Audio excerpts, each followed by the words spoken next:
여야가 합의한 2차 추경안 처리 시한인 오늘까지도 재난지원금을 둘러싼 여야의 줄다리기는 계속되고 있습니다.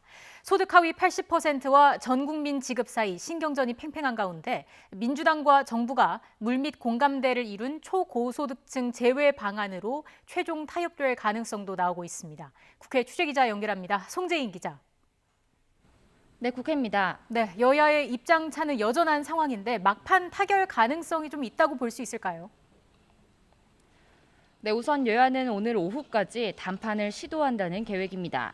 여야 예산결산특별위원회 간사 그리고 정부는 어제에 이어 오늘 아침부터 협의를 진행하며 재난지원금과 소상공인 피해 지원 같은 핵심 쟁점들에 대한 논의를 이어가고 있습니다.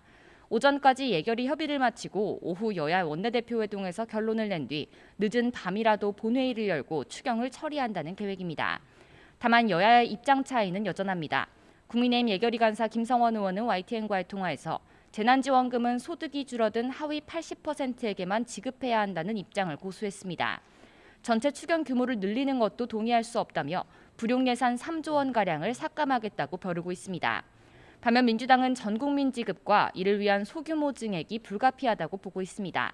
하지만 정부의 반대 역시 여전한 만큼 민주당이 결국 국민의힘과 정부 의견을 일부 수용해 초고소득층만 지급 대상에서 제외하는 방안으로 최종 타결될 수 있다는 전망도 나옵니다.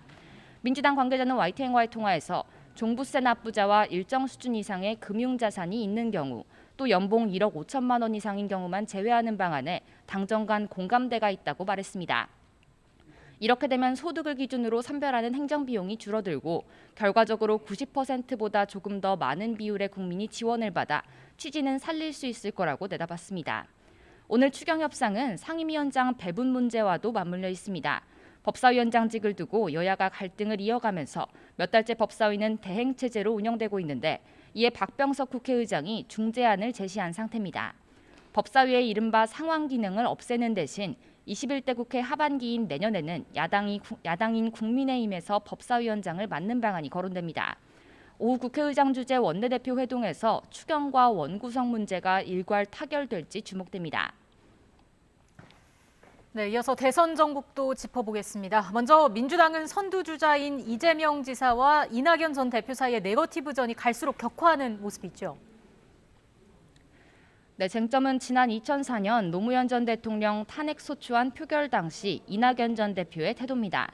이재명 지사 측은 이 전 대표가 탄핵을 추진했던 새천년 민주당 소속이었던 만큼 명확한 입장을 밝히라고 계속 압박하고 있습니다. 한발 나아가 이 지사는 직접 언론 인터뷰에서 이 전 대표가 찬성표를 던졌을 거라고 공격했고 이재명계 저장 정성호 의원도 SNS에서 이제라도 과오를 인정하고 반성하라며 가세했습니다. 앞서 이 전 대표 측은 당시 탄핵 소추안 발의에 동참하지 않았고 실제 표결에서는 반대표를 던졌다고 선을 그은 상황입니다. 하지만 이 지사 측에서 이를 계속 부정하자 이낙연 캠프 핵심 관계자는 YTN과의 통화에서 이 정도 네거티브라면 당에서 제재가 필요하다고 강하게 반발했습니다.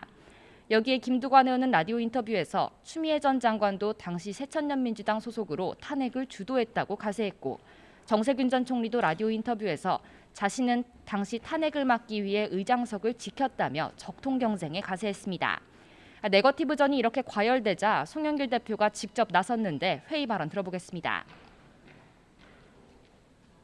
금도 있는 논쟁, 상대방을 배려하는 존중하면서 정책적인 질의와 어떤 상호 간의 공방이 벌어지도록.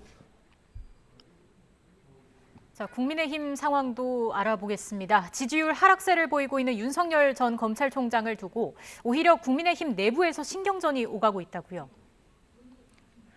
네, 이준석 대표가 어제 윤석열 전 총장 지지율 추이가 위험하다며 국민의힘 입당을 압박한 게 발단이었습니다. 이를 두고 국민의힘 중진 의원들이 오늘 이준석 대표에게 자중을 촉구하며 날을 세웠습니다. 정진석 의원은 이준석 대표를 향해 쓸데없는 압박을 하는 건 곤란하다고 지적했는데 직접 들어보시죠. 1년 넘는 시간 동안에 당 밖에서 사실 대여 투쟁에 선봉에 섰던 사람입니다.